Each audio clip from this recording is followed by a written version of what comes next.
Bakit ngayon nyo lang naisipan mag-conduct niyan? Pinag-iinitan mo lang yata ako hindi ba? Nandamay ka pa ng ibang tao. Kanya ka ba magtrabaho? Napaka-unprofessional sa totoo lang. Hindi mo dapat dinadaan sa trabaho ang personal mong issue sa akin. Kung ako ang problema mo, sige tayo mag-usap. Ang lala niyang pag-uugali mo. Napakasama mong tao. Isipin mo may pamilya sila. Tapos gusto mong tanggalan ng trabaho? Kung hindi nga rin naman makapal yung pagmumukha mo, di ba? Ano, akala mo ba may mana ka na makukuha sa boss natin? Ibibigay ba dyan sa anak mo ang kalahati ng share ng school? Hindi naman, di ba? Bakit masyado ka nagbibida-bida? Ano bang pinaglalaban mo? Baka gusto mong sambahin ka rin ng mga tao. Sige na, sabi mo eh. Total, lahat naman kasalanan ko, di ba? Kahit na ang nagbaba ng directive na kunin ang papel ng mga professor bago magsimula ang klase, yung mga nasa itaas.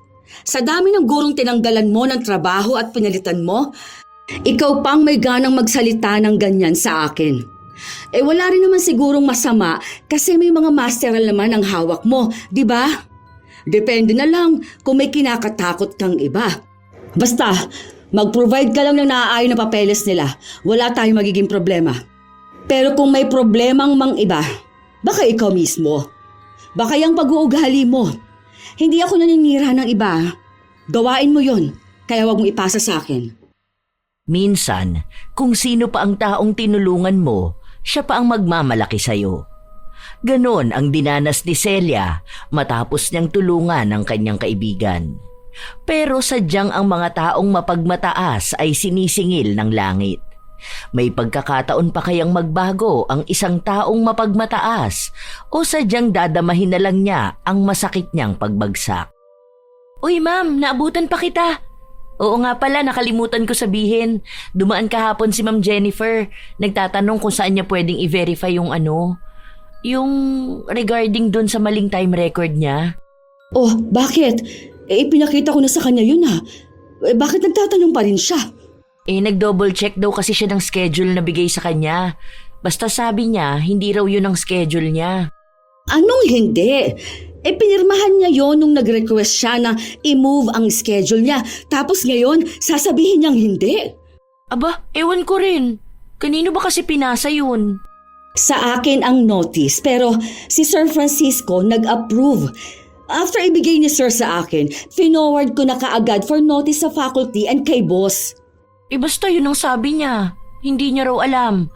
Basta ako pinasa ko kay Sir Francisco since siya ang nakita kong initial approving officer. Bakit pinasa mo kaagad? Dapat sinamahan mo. Andito pa yung papers niya. Ang gulo-gulo naman. Kakausapin niya lang naman daw para malinaw. Bahala sila. Ay nako, papaka-stress pa ba ako sa ganyan? Napatigil ang dalawa sa kanilang usapan matapos na marinig ang pagsigaw ng isang lalaki mula sa kabilang silid. Pal na mukha mo, tinatakot mo ako?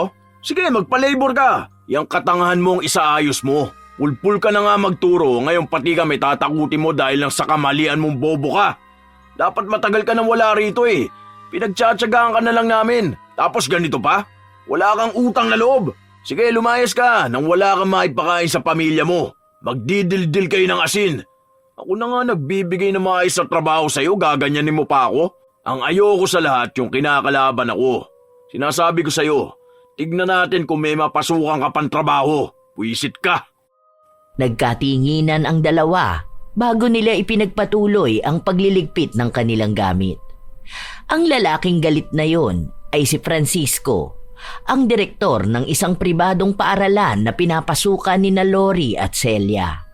Sa katunayan ay si Celia ang nagpasok kay Francisco matapos nitong humingi ng tulong sa kanya 4 na taon na ang nakalilipas. Dati ay matalik silang magkaibigan, kaya hindi nag-atubili si Celia na magpaabot ng tulong. Pero hindi akalain ni Celia na malaki ang ipinagbago ng kanyang kaibigan matapos na magkaroon ng mataas na posisyon. Tila ba naging mapagmataas na ito sa lahat at madalas na siya ang dahilan kung bakit may mga umaalis na guro. Ilang beses naman na ring pinagsabihan ni Celia si Francisco, pero dahil nilamon na ito ng kanyang sistema, hindi na siya pinakikinggan. Iniisip na ni Francisco na ang sino mang may mababang posisyon, walang karapatan na kontrahin siya. Dahil doon, naisipan na lang ni Celia na kausapin ang asawa ni Francisco, ang isa pa niyang kaibigan na si Jane. Dahil mas maayos siyang kausap, sa kanya na lang naglabas ng hinaing si Celia. Pasensya ka na talaga. Sige, pagsasabihan ko na lang siya pag uwi niya. Basta, sabihin mo na lang sa kanya yung mga nasabi ko, Mare, ha? Kasi sa totoo lang, takot na sa kanya ang lahat eh.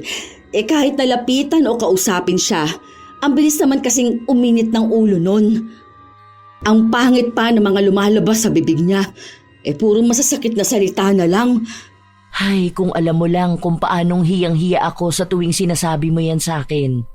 Hindi rin kasi basta nakikinig yun sa akin eh. Minsan abala siya sa trabaho niya. Pero promise, mamaya kakausapin ko talaga siya. Ang ano ko lang kasi, dahil ikaw ang nagpasok sa kanya tapos pati ikaw inaaway niya. Hindi dapat ikaw ang humihingi ng pasensya. At saka, kababata ko kayo eh. Ipinasa ko lang naman ang papel niya, tapos nakuha siya sa trabaho. Maganda rin naman ang credentials niya. At saka, sa totoo lang, magaling naman siya magpatakbo. Hands-on nga siya sa lahat ng events sa school. Kaya lang, yung pasensya niya talaga ang problema. Ang daming co-teachers ang napaalis at nagrereklamo sa kanya. Hindi ko nga alam kung anong sasabihin sa kanya. Alam mo namang ako ang HR. Napatigil sa pagsasalita si Celia matapos pumasok sa loob ng bahay si Francisco. Unang kita pa lang sa kanya, halatang sa away na aabot ang kanilang magiging usapan. Anong ginagawa mo rito? Nagsusumbong ka na naman sa asawa ko? Wala ka bang ibang pinagkakabalahan? Puro ka chismis. Maya ka naman. Naturingang faculty member, ganyan ang pag-uugali mo. Saka ano, sobrang saya mo na ba dahil napatawag na naman ako? Malamang kung ano-ano na naman ang pinagkalat mo sa school. Kung hindi ba naman makati ang dila mo, panay ang chismis mo sa kung sino-sino. Ang kapal ng pagmumukha mo ah. Tapos pupunta ka pa rito sa bahay? Gusto mo ring gawing kakampi ang asawa ko? Hindi ko na kailangang sabihin sa iba ang mga ginagawa mo. Lahat sila nakakarinig kung paano mo laitin ang mga tao. O ayan, ganyan ka magsalita. Sa sobrang taas ng tingin mo sa sarili mo, naiwan dyan sa talampakan mo ang utak mo. Ang dami mong nasirang gamit. Oh, sige nga, kailan mo yung babayaran? Oo nga pala, mukha ka nga palang pera. O sige, ito ang perang ibabayad ko dun sa mga nasira ko. Hindi ko kailangan ng pera mo. Isa pa, bakit ako ang lagi mong pinagbibintangan, ha? Ako lang ba yung taong nakikita mo sa opisina? Anong tingin mo doon sa iba? Mga bulag? Mga bingi? Ikaw ang gumagawa ng kahihiyan mo tapos sa iba mo ipapasa? Dahil kung hindi mo sana sila kinakampihan, wala silang lakas ng loob na makipagsagutan sa akin. Di sana may mga respeto sila. Paano? Bastos ka rin sa akin. Ang hirap mong pakisamahan sa totoo lang. Nagmamagandang loob lang nga ako sa kanila. Kung sana kaya mong kontrolin ang sarili mo. Kaso hindi. Yung mga aso mo ang pagsabihan mo. O, kita mo. Anong pag-uugali yan? Sa tingin mo, yung ganyang pag-uugali mo walang naiinis sa'yo? Kung alam mo lang kung gaano karaming tao na ang pinakiusapan ko para lang hindi ka mai-report. Tapos ngayon, nakikita mo pa ako bilang kalaban mo? Anong gusto mo mangyari? Magkaroon ako ng utang na loob sa'yo? Mabuti na lang, mabait sa akin ang asawa mo. Buti na lang, inaalala ko ang mga anak mo. Dahil kung hindi, baka wala ka nang mapasukang trabaho. Maayos akong nagpunta rito, tapos ganyan mo ako pagsasalitaan. Wala akong pakialam. Lumayas ka rito sa pamamahay ko ah. Kung ayaw mong ako mismo ang kumaladkad sa'yo. Sobrang sama ng loob ni Celia dahil sa halip na maging maayos ang usapan, nauwi lang sa puro sigawan. Pinilit na lang niyang pagpasensyahan ang kaibigan. Isang hapon, habang abala sila sa pagtatrabaho, lumapit si Francisco kay Celia. Nakakapanibago na nakangiti ito sa kanya at binati pa siya. Iisa lang ang ibig sabihin nun, may ipapakisuyo sa kanya. Bumabait lang naman sa kanya si Francisco kapag may kailangan ito sa kanya. At hindi nga siya nagkamali. dahil may dinala na bagong guro si Francisco. Isang batang-bata pang babae na mukhang katatapos lang sa kanyang pag-aaral. Ano sa tingin mo? Okay siya, no? Magaling yun. Sobrang talino nun. Grabe. Patapos na ang semester. Hindi na muna tayo kukuha ng bago. Yun din ang ibinaba ng notice sa amin. Di ko naman sinabi na ngayon. Consider mo lang para sa next sem, di ba? Kulang na kasi tayo ng professor. Baka mahirapan na tayo sa susunod na sem. Ang daming umalis. Wala pa tayong kapalit. Kumpleto na papers noon. Ready na yung mag-start. Nakausap ko yung mga umalis. Balak nilang bumalik next sem. Kapag kinuha ko pa yan, sa sobra na tayo. Pinapasikaso pa naman sa akin yun. Kasi mga dati na rin naman tao yun dito. Bakit kailangan mo pang isipin yung mga umalis? Hayaan mo na sila. Di ba magkaibigan tayo? Magkababata? Sabay tayong lumaki. Tapos hayaan mo lang na bumalik yung mga taong bastos makipag-usap sa akin? Huwag kang magpapakababa para sa mga taong walang galang. Kapag bumalik ang mga yon, baka magkagulo lang ulit. Ang hilig pa naman manakot ng mga yon. Kaya pagbigyan mo na ako rito, ha? Isa lang naman tong pinapasok ko eh. Titingnan ko muna kung ano magagawa ko. Wala pa namang ibinababa na budget at kung ilan ang kulang na personnel. Sasabihan kita kapag may bakante pa. Sino ba kasi yun? Ang dami mo namang hawak na tao. Salamat. Wala yun. Anak ng kaibigan ko. Naghahanap ng work eh, kaya dito ko nalang ipapasok. Basta diretso ko na sa yung resume niya, ha? Ikaw na ang gumawa ng paraan para makapasok siya. Alam ko naman na kaya mo yan eh. HR ka pa naman. Hindi na yun masyadong pinagtuunan ng pansin ni Celia. Nagpatuloy ang kanyang trabaho. Ilang sandali lang, pinatawag siya para itanong ang tungkol sa papel ng bagong guro na nais niyang ipasok. Kinausap siya kung kilala ba niya ang dalaga na yon, lalo na't marami rin ang nakukuhang balita patungkol sa mga guro na hindi nagtuturo at nagpapabayad para lang makapasa ang mga bata. Nagiging mahigpit na sila dahil marami na rin ang mga magulang na nagrereklamo. Ipinangako na lang ni Celia na kikilalanin na lang muna niya ang babae. Paglabas niya ng opisina, nakita niya si Lori na naghihintay sa kanya sa labas. Nakikichismis ka na naman dyan. O ano na naman ginagawa mo dyan sa labas? Nakikinig ka, no? Grabe naman, napadaan lang ako. Pero anong sabi sa'yo, ma'am? Nagtatanong lang bakit nga raw sa akin diniretso ang resume. Ano palang balak mo? Ipapasok mo ba? Baka naman mapahamak ka. Mamaya gawin niya pa yung kasabwat sa mga kalokohan niya, no? Tapos ikaw HR, baka lumabas na isa ka rin sa kasapi ng kulto nila. May pakulto-kulto ka pa dyan. Pero syempre, hindi ko yun kukunin. Lahat ng professor na naiwan, aprobado na lang nasa taas bago ko kinukuha. Kaya nga, ibinigay ko muna sa kanila para sila magdesisyon, para walang sisi sa akin. Pero bakit ba siya kumukuha ng mga kakilala niya? Ano kayang kalokohan ang ginagawa niya, no? Baka kaya inaaway niya ang ibang prof para may maipasok siyang kasabwat niya. Tingnan mo, pinag-initan niya si Ma'am Jennifer nung nakaraang linggo. Pagkaalis, pinalitan niya agad. May mali talaga eh. Yun na nga. Tapos hindi man lang nag-report sa akin. Sana naggawan ko pa ng paraan. Sunod-sunod pa sila ngayon. Bakit? Yung iba bang reklamo nakarating ba sa mga boss? Kapag ba nakarating, may action bang mangyayari? Wala naman, di ba? Last year, may notice siyang natanggap. Ngayon nga kasi sinasalo ko siya. Ayun, pinapakiusapan ko yung iba na wag na sana umabot pa sa itaas. Pinapakiusapan mo? Baliw ka ba? Pati mga tao rito naguguluhan na sa'yo. Gusto mo mag-report sila sa'yo ng ginagawa ni Sir Francisco, tapos tinotolerate mo naman yung mali niya. Di wala ka na rin pinagkaiba sa kanya. Hindi mo naman maitatama ang mali kung itatago mo ang tama. Iniisip ko rin kasi yung pamilya niya.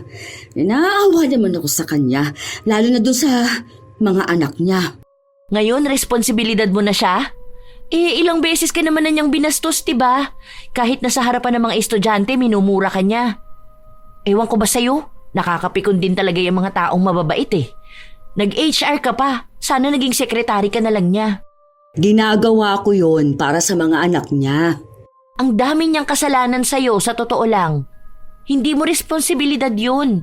Kung gusto niya magstay dito, dapat magpakatino siya. Pero sa ginagawa mo, kinukonsinti mo pa siya eh. Paano naman siya matututo sa ginagawa niya kung panay kaharang? Sa totoo lang HR ka. Kung magre-report ka na binabastos ka niya, magagawan mo agad ng action. Huwag ka maawa sa kanya. Maawa ka sa ibang taong nagtatrabaho ng maayos tapos pinag-iinitan at pinapaalis niya na lang basta. Akala ko siya lang ang may problema eh. Ikaw rin pala. Huling tulong na yon. Hindi ko na uulitin kahit makiusap siya. Sus, puro ka ganyan. Parang gusto kong dalawa na lang kayong i-report. Alam mo, sa ginagawa niyang ganyan, pwede siyang makasuhan. Dawit ka rin talaga. Napabuntong hininga na lang si Lori. Dahil wala naman na talaga siyang ibang magagawa sa pag-uugali ni Francisco, pinag-usapan na lang nila ang plano nilang lumipat ng paaralan. Kasabay na rin ang kanilang mga reklamo na hindi naman tinutugunan ng may-ari ng paaralan. Yun na rin marahil ang dahilan kung bakit nga ba matapang si Francisco. Dahil alam niyang kahit natambak na ang reklamo, hindi na pagtutuunan ng pansin dahil abala ang may-ari. Lumipas pa ang ilan pang mga linggo kung saan lantaran pa rin ang pagiging masamang tao ni Francisco na siyang pilit pa rin pinagtatakpan ng kanyang kaibigan. Hanggang sa dumating na ang araw ng pagtatapos ng semestre, kung saan maging ang ibang bata ay nagtapos na rin ang kanilang pag-aaral. Matapos noon ay nagkaroon sila ng pagtitipon para pag-usapan ang susunod na pasukan. Sinabi ang magagandang mga balita na mas lalong nakikilala raw ang kanilang paaralan kaya magkakaroon ng mas marami pang estudyante. Sana nga totoo yun. Sabi ng registrar, marami raw inquiries. Isa lang din ang ibig sabihin nun. Kailangan natin ng bagong teachers. Ang bilis ng transition ngayong school year. Biruin mo yun katatapos lang ng graduation. Tapos within next month, kailangan ready na yung lineup ng teachers. Paano tayo makakahanap ng 5 new teachers within a month? Tayo naman ngayon ang na-pressure, di ba? Pwede rin naman tayo mag-fill in sa ibang units kung talagang kulang pa. Basta after ng working hours lang ako pwede magturo. Ang dami-dami kong fina-file eh. Habang nag-uusap ang dalawa, pumasok sa loob ang isang matandang guro na tinatawag nilang Tatang Benny. Matagal na itong empleyado sa paaralan, pero malapit na rin siyang umalis dahil sa kanyang edad. Ibinalita sa kanila ang problema ng kanilang opisina na may kinalaman sa pera. Halos ubos na raw ang budget para sa susunod na pasukan. Maging ang isang balita na inireklamo na sila sa ahensya ng gobyerno. Kalat na raw ang balita na yon, lalo na't kay Francisco rin ang bato ng usapin. Pero mukhang walang pakialam si Francisco. Isang araw, pumunta si Lori sa opisina para ibigay kay Francisco ang papel ng bagong empleyado na pinapapasok nito. Hindi raw po talaga pwede, sir. Inutusan lang po ako na ibalik yan sa'yo. Hindi ko naman sinabing kunin nyo agad, di ba? Itabi nyo lang para sa susunod hindi na kayo mahirapang maghanap ng teacher. Sir, rejected nga po nila, ayaw pong kunin ni Ma'am Clary. Kung gusto nyo po, dumaan na lang siya sa proper screening at interview. Hindi naman din po namin siya pwedeng ilagay sa for approval dahil kahit initial interview wala pa siya. Tanungin mo si Celia, nag-uusap na kami tungkol dyan. Wala pong magagawa si Ma'am Celia kasi sa mataas na po sa amin ang galing ang order. Kung desidido po kayo sa kanya, pwede naman kayo magbigay ng recommendation letter para mabasa nila. Alam nyo naman po na lahat ng recommended teachers na galing sa inyo, lahat nagkaroon ng kaso. Anong pinapalabas mo? Gusto nyong dumaan sa screening lahat ng mga tao nang gagaling sa akin? Kapag nanggaling sa akin may mga improper conduct na? Katulad ng ano? Parang pinapamukha nyo ako ang problema. Sir, wala po akong sinasabing nasa inyo ang problema. Pero pinagsabihan na po kami na idaan lahat sa process sa mga applicants. Punyeta, sino man tinutukoy mo? Ako na mismo ang kakausap sa kanila. Nakarating sa akin na may mga professor daw na nanluloko ng oras, di ba? Sa akin nyo pa rin isisisi yun? Honestly speaking po, ang time record po ay nanggagaling sa inyo, sir. Kami lang po ang nagdo-double check kung tama sa record. Yun lang po ang alam namin. Ang pinapalabas mo sa akin ang gagaling ang problema? Ako nandadaya, ganun ba? Tarantado ka pala bobo ka ba ha? Ewan ko kung bakit nandito ka sa school na to Halata namang walang laman niyang utak mo. Ako pa pala ngayon ang pinagbibintangan nyo? That's not what I said. Now, if you can excuse me, narelay ko na po ang directive na binigay ni ma'am sa akin. Hindi mo ba alam na paninirang puri ang sinasabi mo? Pinupuntire mo pa lahat ng tao malapit sa akin. Discrimination din tong ginagawa mo. Parte rin ba yun ng trabaho mo? Calm down, sir. Wala po tayo sa kalye para magtaasan ng boses. Kung maaari po sana, babaan nyo ang boses nyo. Huwag po kayong magmumura at manlait. Mahiya naman po tayo sa mga nakakarinig sa atin. O hindi ba ito ang gusto mo? Ikaw pa ang may karapatang mamahiya pagkatapos mo akong sugurin dito sa opisina. Tapos ipapamukha mo sa akin na mandaraya at hindi ako marunong sumunod sa process nyo? Ngayon ikaw pa magsasabi na wala tayo sa kalye? Yun na nga eh. Wala tayo sa kalye, pero yung ugali mong kanal dinala mo rito. Ayusin mo yung pananalita mo sa akin ha. Baka gusto mo mawalan ng trabaho bukas. Kapag nawalan ka ng trabaho, ano ipapakain mo sa pamilya mo mga timawa ha? Tarantado ka pala eh. Sir, kapag hindi nyo po binantayan ang pagsasalita nyo, gagawan ko kayo ng incident report. Hindi ko po pinapaalala yon. Warning lang po. Ayusin nyo rin ang ugali nyo. Tinatakot mo ba ako? Sino ba ako at ang lakas niyong magsipagpuntahan dito para maghanap ng gulo? Ano ba ang posisyon ko para sa'yo? Nalilitang ka ba sa akin? Hindi na kayo marunong gumalang ah. Tandaan mo ah, bago ka lang dito. Ako pa rin ang nag-aproba sa'yo kaya ka nakapasok dito. Ayusin mo ang tono mo kapag ako ang kausap mo. Pinagkakaisahan niyo ako, di ba? Mga duwag kayo, mga walang utang na loob. Matapos si Cecilia, ikaw naman? Bakit? Anong tingin mo? Makakapagtago ka sa saya ng head nyo? Siya ang papuntay mo rito para kausapin ako. Hindi ako tatanggap ng salita mula sa walang modong tao. Parang walang pinag-aralan. This is my last warning, sir. I'm only following legal process. Kindly do the same at wala po tayong magiging problema. Thank you. Naging matapang at palaban si Lori kahit na alam niyang maaaring siya na ang susunod na pag-iinitan ni Francisco. 30 minuto na ang nakalipas matapos ang oras na dapat ay tapos na ang trabaho. Inabot kay Lori ang sahod ni Francisco dahil siya na lang ang hindi pa nakakakuha. Nagmamadali kasi ang katrabaho nila dahil may kailangan itong asikasuhin sa kanilang bahay. Ma'am, ikaw na lang mag-abot kay sir. Total friends naman kayo, di ba? Ikaw ang pumirma sa kanya.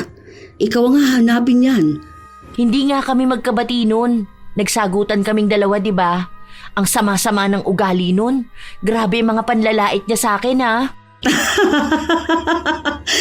Bigla mo ba naman kasing sinagot? Wala naman kasi siyang papel na pinasa. Illegal recruitment yun, no? Siya ba ang HR? Siya na lang kaya pumalit sa pwesto ko. Pasok siya ng pasok ng kung sino-sino. Ipapasa lang yung resume, tapos gusto niya wala ng interview. Ano, picture-picture lang tanggap na agad sa work? Tapos tayo masisisi kasi tayo ang may kakayahang mag-hire? Ikaw rin kasi ma'am, masyado mo siyang sinanay noon. Oh, ikaw na rito, uuwi na ako. Bahala kayo dyan. Oh, hindi ka ba sasabay papunta kina Kuya Benny? Ah, oo nga pala, ngayon nga pala yun. Sige, sabay na tayo. Hatid ko na lang muna itong sahod ni Francisco. Nang matapos magligpit ng gamit si Celia, agad din siyang nagpunta sa conference room. Kumaway at kumatok siya sa salamin para tawagin si Francisco, pero bahagya lang nitong binuksan ang pinto. Mamaya na, nakita mo nang nasa meeting ako, di ba? Ano bang kailangan mo? Ibibigay ko lang tong sahod mo. Pauwi na kasi kami eh. Wala naman ng tao sa office. Dali lang, mamaya ka na umalis, bibilangin ko lang. Baka mamaya kulang to eh. Mahirap na, baka biglang kinupitan nyo pa to. Hirap pa naman magtiwala kung kani-kanino. Wala ba akong pipirmahan? Wala. Napirmahan na ni Ma'am Lori. Nakalimutan mo yatang tawagin ako sa meeting ng mga professor. Wala ba ako sa lineup? Ano na namang problema mo? Nagsisimula ka na naman yata ng away eh. May mga patirada ka pa diyang akala mo nagbibiro. Wala. Sabi mo kasi bibigyan mo ako ng teaching loads. Bakit hindi ako natawag? Hindi ka ba makapaghintay matapos ako sa meeting bago mo ako kausapin? Pinagsabihan na kita kanina, di ba? Hindi ka ba nakakaintindi o nananadya ka lang na pahiyain ako? Masaya ka yata kapag ganito tayo mag-uusap eh. Pahiyain? Oo, pahiyain. Anong pinapalabas mo? Nagdadamot ako sa inyo? Na may pinapaboran ako kaya hindi kita sinama?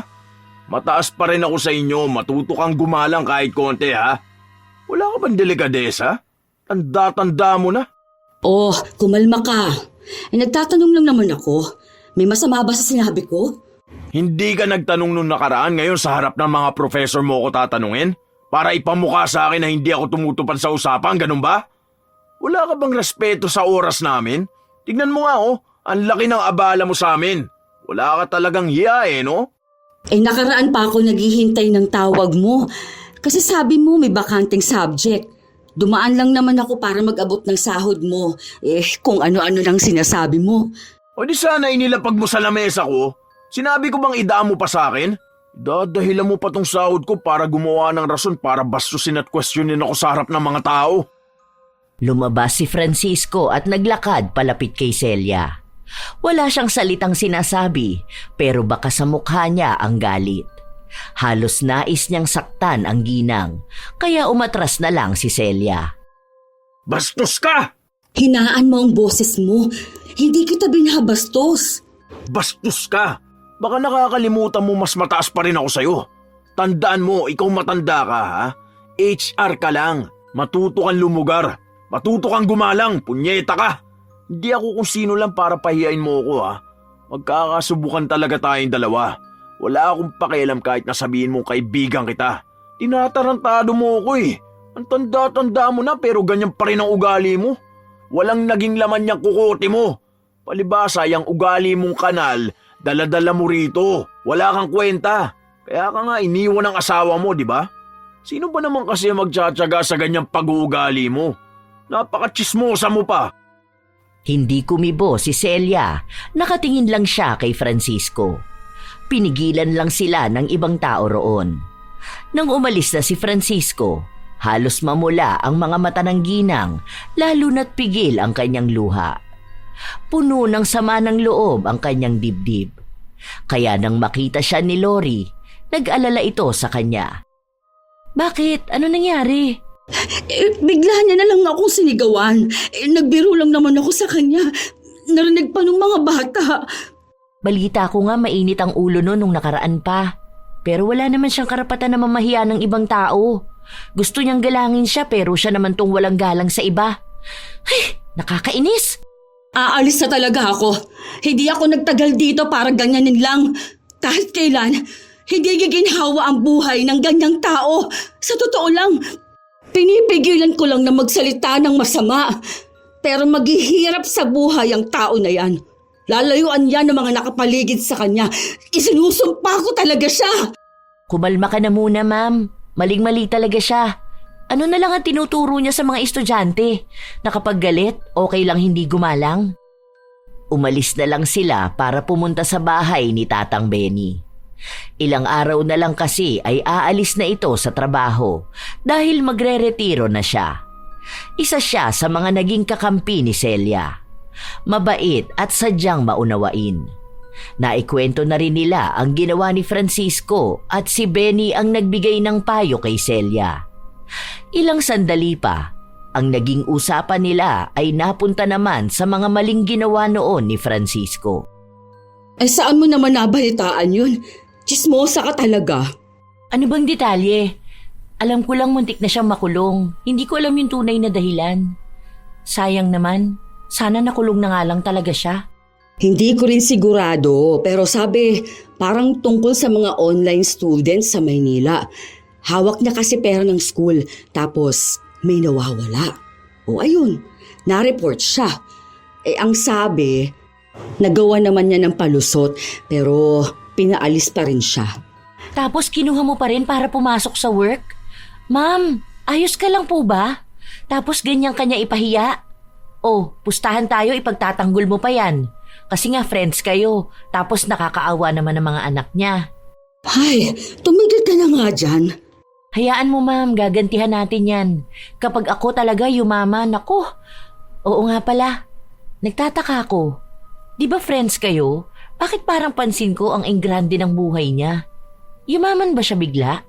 Ewan ko, hindi ko rin alam ang sagot Kasi sa pagkakaalam ko, hindi naman siya tumatanggap ng ibang trabaho.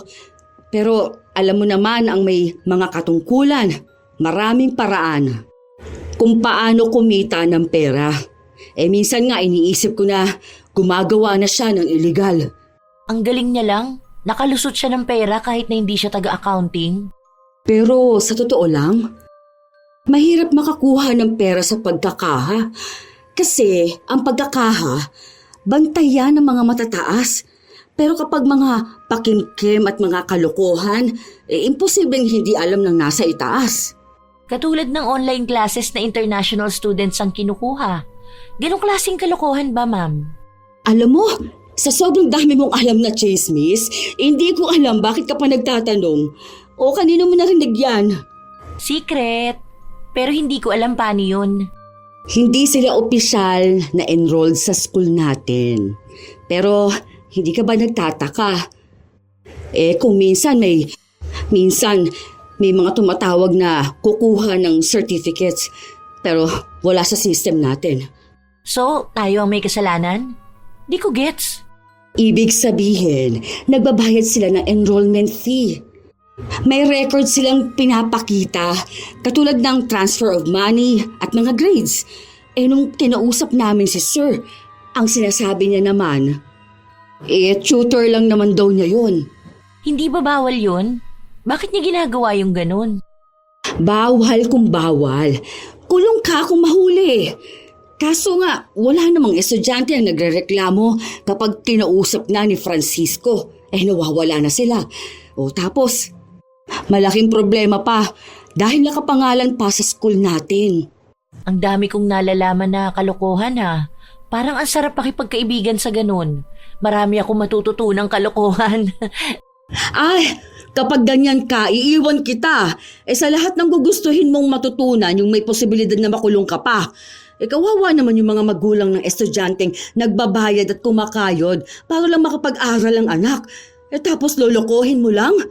Biro lang. Pero ang tagal niya nang ginagawa yon tapos di man lang nahuhuli. Ang galing niya. Nagpatuloy ang kanilang usapan hanggang sa lumapit si Benny. Doon lang nila ito nakausap ulit at sinabi na hindi na muna niya itutuloy ang kanyang pagreretiro.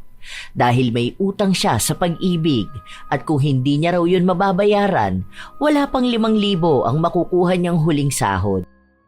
Kung kakayanin niya pa raw, sa susunod na taon na lang siya magreretiro. Malalaki naman na mga anak mo, hindi ka ba nila sinusuportahan? Malamang, Lori. Anong gusto mo? Sa anak siya aasa ng retirement niya?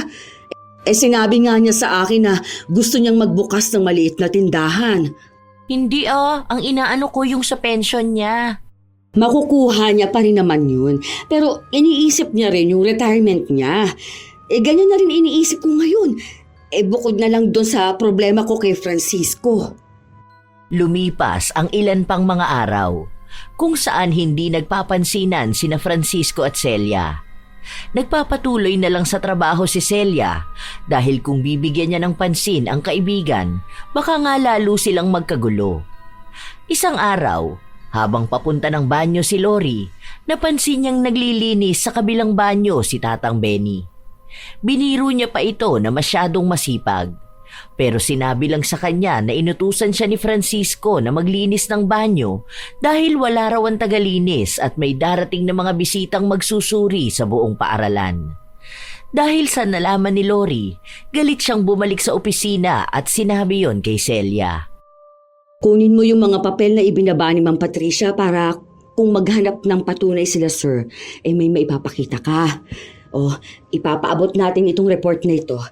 Hindi pwedeng basta sila magpapalipat ng tao sa dapat trabahong ng iba. Sila ang nagdedesisyon. Hindi porket mataas siyang si Francisco, iisipin niyang siya na ang masusunod. Inis na sumugod si Lori sa opisina ni Francisco. Bit-bit niya ang folder na naglalaman ng mga papeles tungkol sa patakaran nila. Wala siyang pakialam kahit nakapansin-pansing abala si Francisco sa mga papel na pinipirmahan nito. Ano na namang ginagawa mo rito? Sir, kayo po bang nag-utos kay Kuya Benny na maglinis ng mga kubeta? Talagang pinagawa niyo pa yun sa matanda? Pinapatulong ko lang naman siya, total wala naman siyang ginagawa. Huwag mo sabihin kinukontra mo ang utos ko. Huwag mo akong patawanin, bata. May binaba na po kasing notice for transfer of employee, especially for Kuya Benny. We're not going through any transition para kailanganin siya ng kabilang department. Sana po alam niyo yun, di ba? Parang kulang sa department ng maintenance natin. Kaya ako na yung nagbigay ng order for assisting. Wala kang karapatang kontrahin ako. Kung ano ang sinabi ko, yun ang dapat niyong sundin. So you're not gonna do anything about the situation? Si Sir Benny ay under ng ibang department. May overemployment na nga po tayo sa maintenance. Paano nyo masasabing kulang sa tao? At kung talagang kailangan po nila ng assistance, andyan lang po kami sa office namin para kami ang magbababa ng instruction. Hindi ikaw, kundi kami. Kailangan ko na bang i-report sa inyo lahat ng gagawin ko mula ngayon? Hindi ba HR lang naman kayo? Baka nakakalimutan nyo kung saan kayo dapat lumugar. Para yatang akala nyo mga langaw kayo nakapatong sa ibabaw ng kalabaw. Wala po kaming hawak sa business nyo, sir. But in regards po sa employees, yes. If you need them, kindly ask po kasi may mga schedule silang sinusundan at sa amin po sila hahanapin. At kung talagang kailangan sila, sa amin po manggagaling ang letter. Do you need the list of employees under their respective department? In that case, bigyan ko na lang po kayo ng copy para naman hindi kayo nagmumukhang walang alam sa trabaho ng bawat tao rito. Padabog pang inilapag ni Lori ang papel at hindi na siya naghintay pa ng sasabihin ni Francisco. Sadyang hindi niya lang kinaya ang kahambugan nito at ang pagmamataas. Tila ba wala na rin siyang pakialam kung pag-iinitan ba siya nito o bigla na lang ding tatanggalin sa trabaho. Para sa dalaga, ilalaban niya kung ano ang sa tingin niya ay tama. Lumabas na rin siya kung saan nakita niya si Celia na siya namang papasok sa loob ng opisina ni Francisco. Ikaw na naman ang may pakana nito, no? At talagang tinuruan mo pa ang bata mong maging bastos sa nakakataas sa kanya?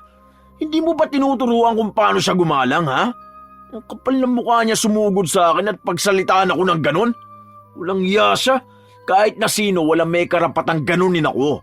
Kung alam mo lang kung paano ako nanginginig ngayon sa galit, hayop siya!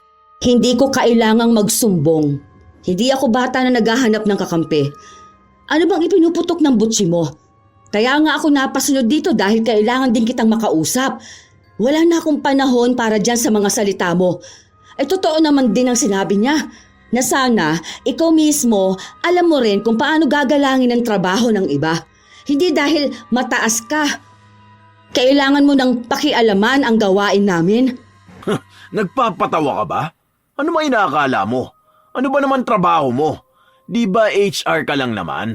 Baka ka mo nagkakampihan lang kayo. Alam ko na yan. Matagal ka nang naiinggit sa akin, di ba? Dahil ikaw matagal ka na rito, pero sa akin napunta ang posisyon. Sa kanito nakaraan, akala mo ba hindi ko yun makikita? Kayo-kayo lang ang nagkikita-kita tapos hindi nyo man lang ako inimbitahan. Ano ibig sabihin nun? Lumalabas na ang dahilan kung bakit ka nagagalit. Para ka namang bata na hindi sinali sa laro. Pag-iinitan mo pa yung matanda.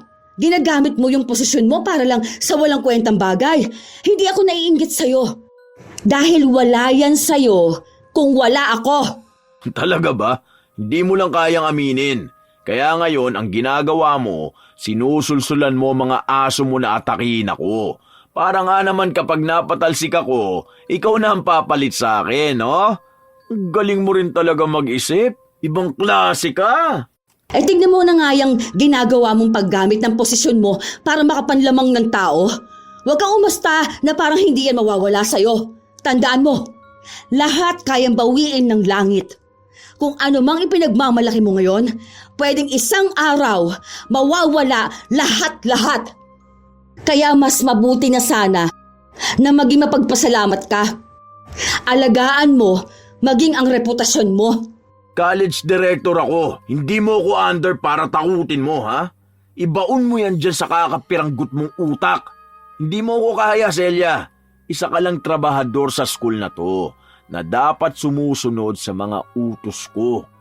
Wala kang kakayahan na kalabanin ako dahil hindi mo ko kaya. Bakit? Hindi mo talaga tanggap? Ano, iniiyakan mo ba ang mga tao mo tapos sa awa nila sa'yo kailangan magalit din sila sa akin? Aba, kung kampihan ang gusto mo, sige, pwede naman akong lumaban dyan. Madali lang kayo mapabagsak, mga stupida. Dapat pala na ganyan magsalita ang isang direktor? Ang isang edukado? O bakit? Paano ba dapat? Kailangan ba maging sobrang bait ako kahit na hindi naman dapat? Hindi ba dapat marunong ka rin na rumispeto ng tao? Sige, sabihin na nating mas mababa sa'yo. Hindi mo ba kayang maging makatao, ha? Kahit yun lang, Francisco. Kahit yun na lang ang gawin mo.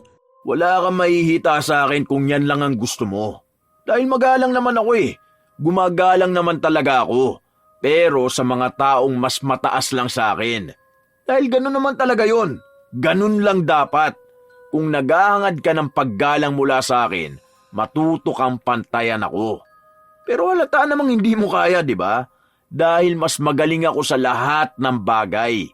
Mas matalino ako sa'yo. Mas madiskarte. Yun ang hindi mo kaya. Yun din ang hindi mo matanggap. Okay, hindi na ako makikipagtalo pa. Pero paalala ko lang, magkakandak kami ng screening sa mga professors. Pakihanda na lang ang mga papel na mga hawak mo na wala sa amin. At sana kayanin nila ang mangyayari, hindi ba? I-ready mo na rin ang pagbagsak mo. Baka sumakit ang likod mo. Magpahilot ka na lang. Hindi na nakaapila pa si Francisco dahil hindi niya inasahan na magiging matapang si Celia. Ang akala niya, katulad lang ito noon na kaya niyang paikutin at kahit na anong masasakit na salitang bitawan niya ay tatanggapin lang nito. Pero mukhang pumipiglas na si Celia. Hindi lang para sa kanyang sarili, kundi maging sa mga taong apektado ng masamang pag-uugali ni Francisco. Nang linggo ring yun ay inilabas ni Francisco ang lahat ng guro na hawak niya. Patuloy din siyang nagpapasaring ng mga salita patungkol sa bullying. Kung ano-ano rin ang laman ng kanyang social media na halos ipangalanda kanyang si Celia ang kanyang kaaway. Ma'am, nabasa mo ba yung sinasabi nila sa GC? Ilang beses ka na nilang na-mention na. Wala akong panahon para dyan. Alam mo naman na ang dami kong ginagawa. Saka, hindi ako mahilig tumingin-tingin ng cellphone ko. Yun na nga, ma'am. Pero kasi lahat na lang patungkol sa'yo eh. Nagagalit sila, sinasabi nila na kaya ka raw ganyan dahil gusto mo silang palitan. Ewan ko ba sa mga to? Gusto ko na nga rin sanang awayin. Ay, hayaan mo yung mga yan. Huwag ka mag-aksaya ng oras sa kanya. Ang daming ibang bagay na pwedeng pagtuunan ng pansin. Isa pa, bakit sila matatakot kung wala naman silang ginawang masama? Hindi sila mawawala rito kung maayos ang trabaho nila. Kaya ibig lang sabihin niyang galit nila na yan, ay may mga itinatago sila. Kung makikita man yon, hindi ko na yung kasalanan. Bakit kasi gagawa sila ng mali, hindi ba? Hindi lang din naman yan ang issue, ma'am. Ang sabi nila, nang pa-power trip ka raw. Magre-report daw sila sa labor. Gumagawa na nga rin daw sila ng petition. Parang may mga pinapapirmahan na sila ngayon. Basta ikaw raw ang pangalan na ituturo nila. Galit na galit silang lahat sa'yo. Basta ang dami ko naririnig. Kahit nga ako minsan kapag nakakasalubong nila ako, kung ano-ano ring pinaparinig nila sa akin. Buti nga ma'am, nasa school ako. Naku, baka nasa bunutan ko sila. Kailan ko ginawa yun? Wala akong maalala na ginamit ko itong posisyon ko. Kaya nga sabi ko, buksan mo yung mga chat nila sa'yo. Tinakot mo raw si Sir Francisco na magtatanggal ka ng mga professor. Ayun, lahat na sila nagkakagulo. Para tuloy may gera sa department nila. Mukhang nag-iiyakan pa yung iba dahil wala na raw silang sasahurin. Ako pa ngayon ang mali. Binabaliktad na naman niya ang sitwasyon. Ang sabi niya, akong nag-uutos sa mga tao kong kumalaban sa kanya. O ngayon, lumalabas na siya ang gumagawa nun sa mga tao niya. Nang mga sumunod pang araw, ang daming mga taong nagpaparinig kay Celia. Pero hindi niya pinapansin ang mga ito. Nakatuon lang siya sa trabaho at sa paglilinis ng mga tao na dapat inaalis na sa trabaho. Kung sino man ang apektado ng kanyang ginagawa, alam niyang yon ang mga taong nararapat lang na mapatalsik. Ginagawa niya lang ang kanyang trabaho pero ang daming galit na galit. Isang tanghali, matapos niyang gawin ang trabaho, inabot niya ito kay Lori. Heto ang lahat ng mga approved professor ni Sir Francisco. Ito yung mga kumpleto ang papel nila. Sila yung mag-stay. Basta okay na yan lahat. Kapag hinanap niya ang list, bigyan mo siya niyan. Malamang sa malamang nag-aabang na yon. Walang ibang ginawa kundi magtanong sa akin kung tapos ko na. Baka pati siya binubuliglig ng mga tao niya. Sure ka bang magtatanggal ka? Baka naman makonsensya ka bigla.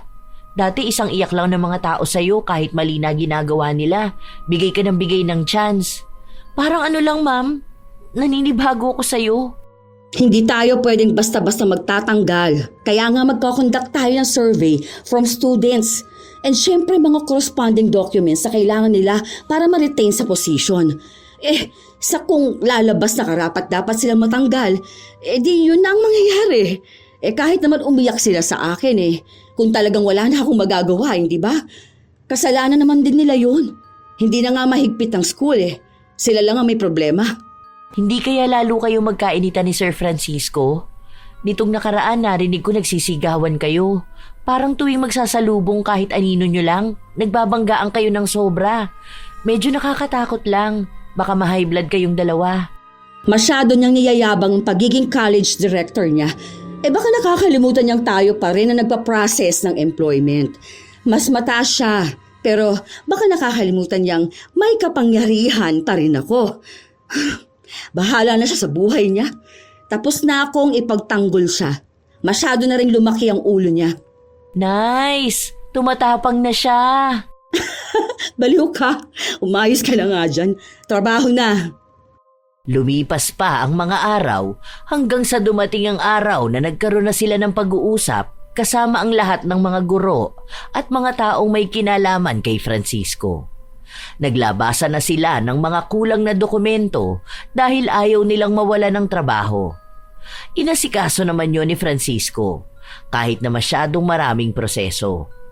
Ayaw niya lang ding mapahiya siya at magmukhang tama si Celia. Isang araw, pinuntahan niya sa opisina si Celia para ibigay ang mga papeles na kailangan nito. Padabog niyang ibinaba ang maraming papel. Ito na yung mga documents ng iba kong hawak. Hintayin mo yung iba. Siguro naman makakapaghintay ka pa, di ba? Huwag kang maging atat na magtanggal. Parang gusto mo talaga mapahiya ako no? Mapopromote ka ba dyan sa ginagawa mo? Kaya masyado ka na naman nagbibida-bida ngayon? Mag-start na ang school year by next month. Sana maibigay mo na agad para sa approval nila ma'am. Ayokong ibibigay nila kung kailan magsisimula ng klase. May deadline. Sana alam nyo rin yon. Bakit ngayon nyo lang naisipan mag-conduct niyan? Pinag-iinitan mo lang yata ako hindi ba? Nandamay ka pa na ibang tao. Kanya ka ba magtrabaho? Napaka-unprofessional sa totoo lang. Hindi mo dapat dinadaan sa trabaho ang personal mong issue sa akin. Kung ako ang problema mo, sige tayo mag-usap. Ang lala niyang pag-uugali mo. Napakasama mong tao. Isipin mo may pamilya sila. Tapos gusto mong tanggalan ng trabaho? Kung hindi nga rin naman makapal yung pagmumukha mo, di ba? Ano, akala mo ba may mana ka na makukuha sa boss natin? Ibibigay ba dyan sa anak mo ang kalahati ng share ng school? Hindi naman, di ba? Bakit masyado ka nagbibida-bida? Ano bang pinaglalaban mo? Baka gusto mong sambahin ka rin ng mga tao. Sige, yan ang sabi mo. Total lahat naman kasalanan ko, di ba? Kahit na ang nagbaba ng directive na kunin ng papel ng mga professor bago magsimula ang klase yung mga nasa itaas. Sa dami ng gurong tinanggalan mo ng trabaho at pinalitan mo, ikaw pa ang may ganang magsalita ng ganyan sa akin? Wala rin naman sigurong masama kasi may mga masteral naman ang hawak mo, hindi ba? Depende na lang kung may ikinakatakot kang iba. Basta mag-provide ka lang ng naaayaw na papeles, wala tayong magiging problema. Pero kung may problemang iba, baka ikaw mismo. Baka yung pag-uugali mo. Hindi ako naninira ng iba. Gawain mo yon, kaya wag mong ipasa sa akin. O bakit, hindi ba totoong gumagawa ka ng paraan para umamo kami sa'yo? Gusto mo makiusap ako? Gusto mo magmakaawa ako? Kapag ginawa ko ba yun sa'yo, tataas na ang tingin mo sa sarili mo? Kung makapagsabi ka naman sa akin na ako mataas ang tingin sa sarili, parang hindi yun ang ginagawa mo ngayon. Pakunwari ka pa. Trabaho ko lang ang ginagawa ko at sana ikaw rin. Hindi yung mas inuuna mo ang manira ng buhay ng ibang tao.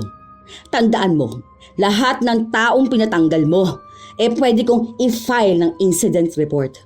Huwag ako. Ha? Huwag ako ang kakalabanin mo. Dahil kung una pa lang puntirya ko na ang posisyon mo, matagal ka na sanang walang trabaho. Ngayon nagmamatapang ka na? Hindi ko kasalanan kung umalis sila ha. Sila ang nagdesisyon nun sa buhay nila. Wala akong kasalanan dun. Ikaw ang madalas na mamahiya sa kanila. Pinagmumura mo sila. Pinagsisigawan mo palagi, di ba? Alam mo, kung hindi lang tayo magkaibigan at hindi ako naaawa sa mga anak mo, matagal na rin kitang kinasuhan. Sa anong kaso? Sige nga. Isa-isahin mo ngayong ilabas yung mga imbento mo. Verbal abuse at saka indifferent to employee. Pasalamat ka at walang kaalam-alam ang mga empleyadong yon sa karapatan nila. Dahil kung hindi, matagal ka nang natanggal sa trabaho. Kahit bukas sa kanila ang pag-resign, under pa rin yon ang constructive dismissal. Kung matalino ka talaga, alam mo yan. Diba? Nakakahiya naman kasi bilang direktor kung hindi mo yan alam. Tama? Ngayon parang ipinamumukha mo sa akin ang wala akong alam? Wala akong sinasabing ganyan, sir. Hindi mo ba agad naintindihan yung sinabi ko? Para namang ang layo nun sa pagbibintang na wala kang alam. Depende na lang kung wala nga talaga. Huwag mo ako niyayabangan, Celia. Iisa lang naman ang hawak mo sa akin, di ba? Yung ikaw ang nagpasok sa akin. Sa ikaw lang naman ang nagbigay ng resume ko.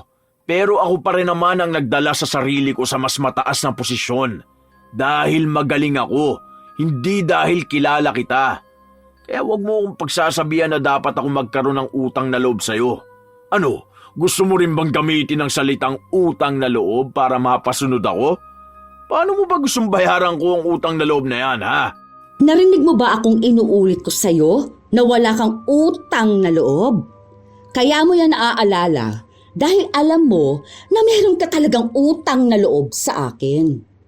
Hindi ko yan kailangang singilin dahil ako rin naman ang nagdesisyon para magkaroon ka ng trabaho.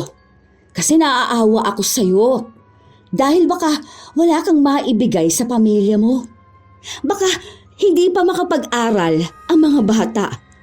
Wala akong isusumbat sa'yo dahil sabi mo nga, ikaw ang nagdala sa posisyon mo. Hindi yon ang issue natin. Ang problema rito ay ang ugali mo. Hindi lang sa akin, kundi sa kahit na sinong nakakausap mo. Masyado kang mayabang.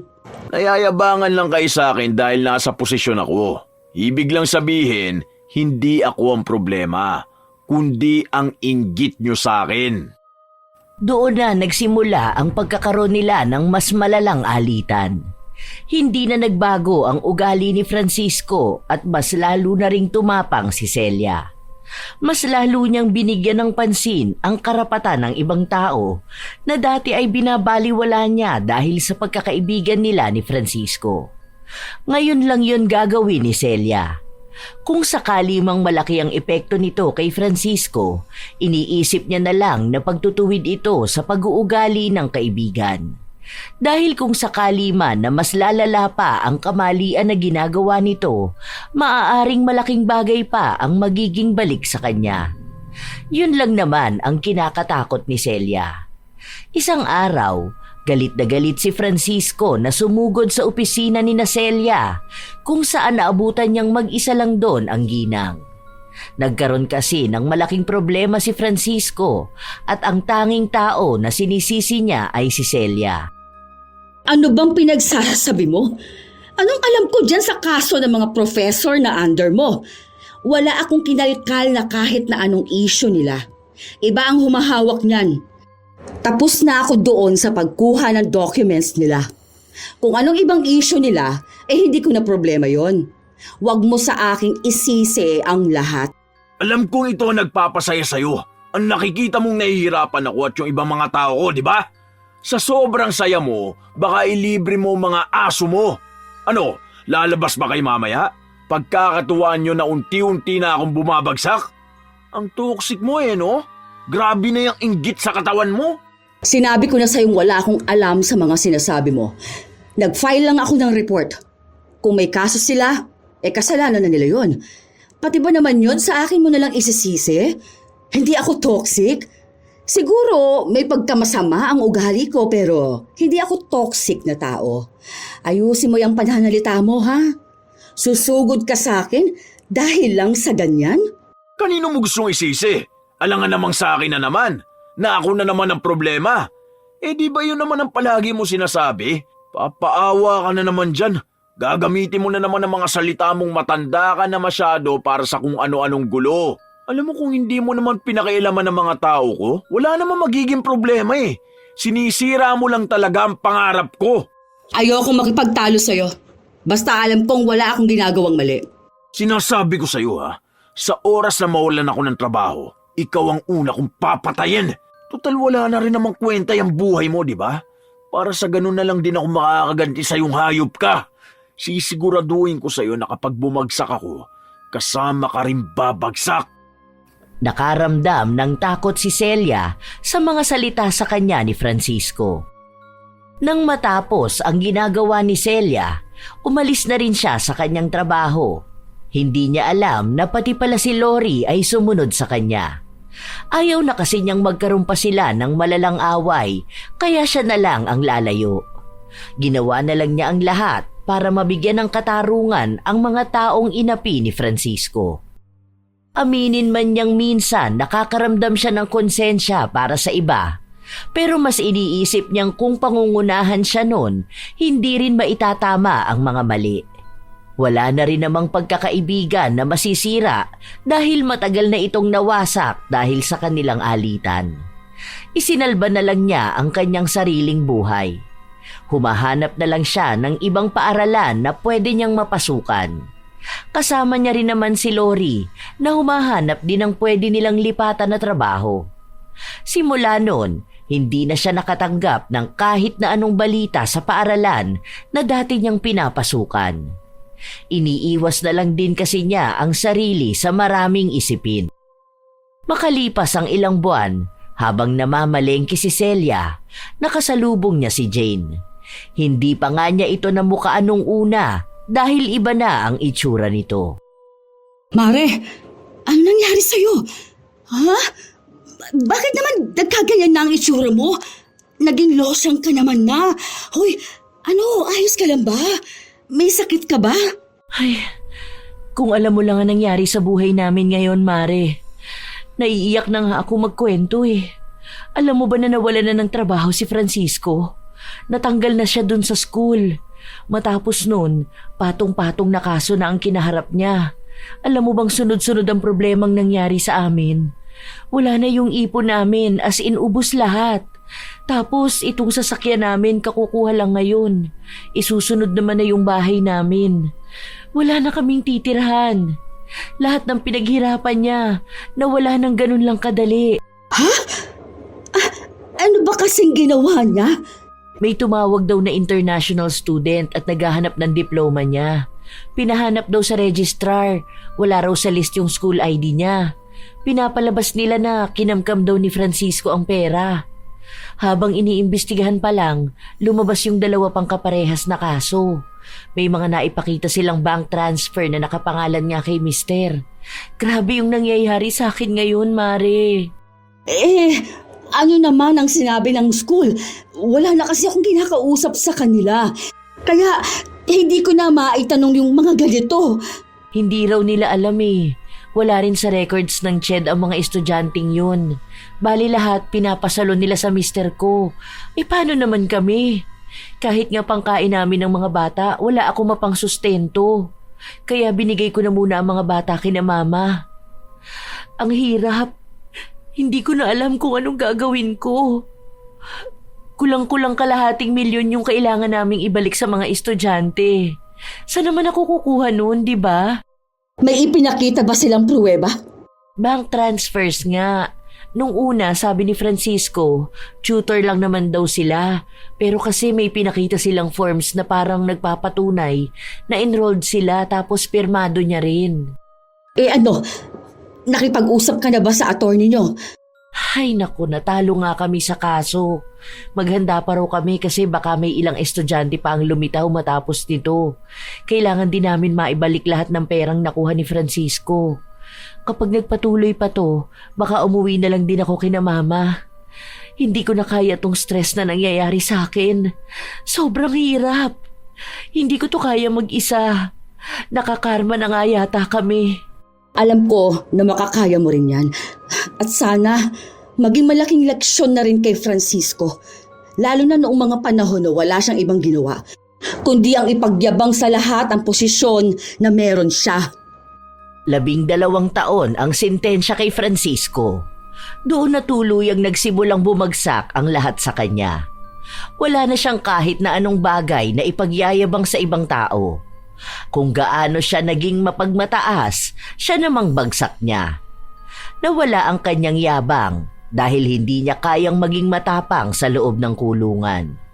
Sa totoo lang, naaawa si Celia sa sinapit ng kanyang kaibigan. Pero sadyang yun na ang buhay na kinahantungan ni Francisco. Ilang taon pa ang lumipas, nakahanap ng isang maliit na bahay si Jane kung saan doon muna siya nanatili habang ang kanya namang anak ay nasa poder pa rin ng kanyang mga magulang. Sa ilang taong nakakulong ni Francisco, hindi pa rin sila nakikita ni Celia. Hanggang sa isang araw, bumisita sina Celia at Lori sa bahay ni na Jane. "Mamamas ko po! Manggugulo lang po kami!" "Pasok kayo. Pasensya na kayo kung mainit ha. Wala kasing kuryente naputulan." Kailangan mo ba ng tulong? Magkano ba ang bill nyo? "Hindi na mare, wag na. May trabaho naman ako sa tindahan. Okay na yun pantusto sa pang-araw-araw at pagtulong sa mga anak ko. Kasama ko nga sila ngayon Andyan sila sa kapitbahay na mamas ko." May dala pala kaming pagkain. Sinadya talaga namin yan para sa inyo. Napadaan lang talaga rito para mga musta. Alam mo na, sa tanda kong ito, hindi na masyadong makaalis ng bahay. Oo nga pala, bakit hindi mo subukang maghanap ng ibang trabaho? Sa company, ganon. May tatanggap pa ba sa akin sa edad ko? Saka mabuti na rin muna doon ako sa palengke at hindi na nila ako hinahanapan ng kung anong papel. Wala rin akong pang-pamedical kung sakali. Kaunting panahon na lang, makakaluwag-luwag na rin. Magtatapos na ang panganay mo. 2 taon pa, pero kakayanin. Nagwo-working student na nga rin siya para lang makatapos. Ang sipag ng bata na yun. Mabuti na lang at mabuting bata si Miguel. Kahit ganyan na nangyari, hindi pa rin kayo sinisi. Hindi ba? Kaya nga hindi pa rin pala kayo nagkikita ni Francisco? Hindi pa, Mare. Pero siguro sa susunod na linggo dadalaw ako sa kanya. O sige ha, dinala ko lang talaga yan. Aalis na kami. Hindi na kayang magtagal pa ni Celia sa loob ng bahay ni na Jane. Lalo na't nakakaramdam siya ng labis na awa sa dinanas na buhay nito. Maging katawan kasi ni Jane ay bumagsak na. Tinupad naman ni Celia ang kanyang sinabi na dadalawin niya si Francisco. Noong una, akala niya ay hindi siya haharapin nito o maaaring magtalo lang silang dalawa. Dahil sa tanda niya, hindi maganda ang huling beses nilang pagkikita. Bumagsak ang pangangatawan ni Francisco. Halata sa kanya na may sakit. Anong nangyari naman sa'yo? Ano?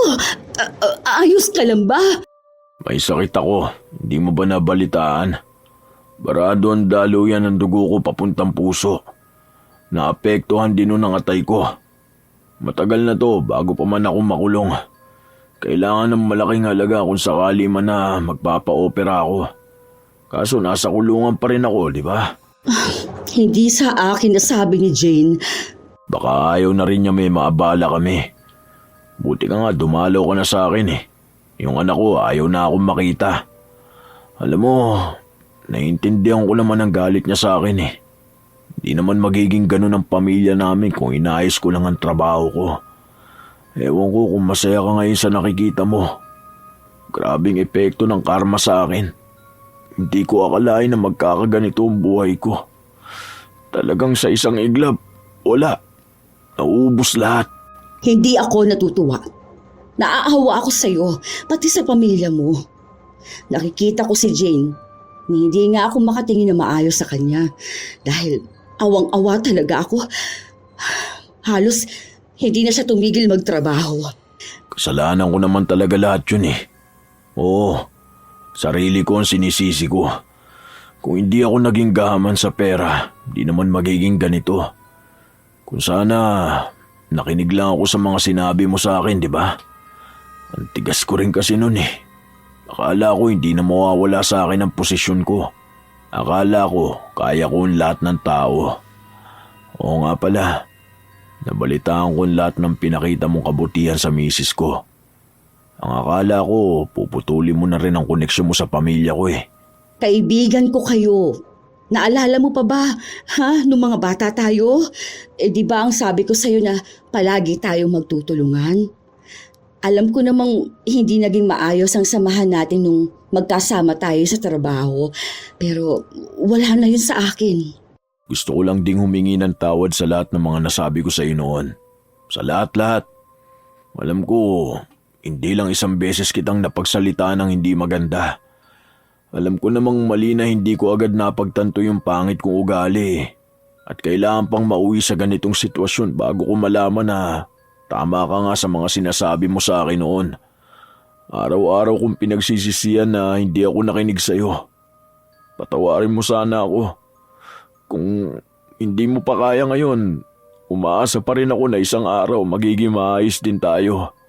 Hindi ko na rin alam kung ilang taon pa ang itatagal ng buhay ko. Lalo na sa ganitong sakit ko, pero gusto ko lang na bago ako mamatay, makahingi ako ng tawad sa iyo. Maraming salamat sa lahat ha. Ikaw na lang palagi ang tumutulong sa akin. Tatanawin kong malaking utang na loob ang lahat ng pinakita mong kabutihan sa amin. Laki ng pagsisisi ko. Naging pabaya ako sa pamilya ko. Alam mo, nabigyan mo na ako ng chance para mabigyan sila ng magandang buhay. Pero mali naman ang ginawa ko. Totoo pala talaga na grabe kung maningil ang karma, no? Talagang sasairin niya lahat. Wala na sa akin ang pag-aaway natin nun. Okay na tayo. Ayoko man itong nangyari sa'yo pero sana malaki ang natutunan mo sa ganitong pangyayari. Na sa susunod, kung ipagkakaloob man sa iyong ng langit na magkaroon ka ng bagong trabaho, kapag nakalabas ka na, sana matuto ka na makibagay sa mga tao. Huwag kang maging mapangmataas sa iba. Dahil katulad nga ng sinabi mo, kapag ang karma na ang naningil, kahit ang kahuli-hulihang sentimo na utang mo sa iba ay babawiin sa'yo. Oo, malaki na ang aral na natutunan ko. Kaya salamat at sorry din. Hihintayin ko rin ang araw na mapapatawad mo talaga ako ng tuluyan. Alam ko na kahit sabihin mong maayos tayo, may naiiwan pa rin hinanakit sa'yo. Sana magkita pa tayo ulit sa susunod kapag may pagkakataon pang makalabas ako ng buhay. Hayaan mo, makakabawi rin ako sa mga kabutihan mo. Tunay ang sinabi ni Francisco na hindi pa tuluyang naghihilom ang sugat sa dibdib ni Celia. Pero hindi naman ibig sabihin nun ay hindi niya magagawang magpatawad.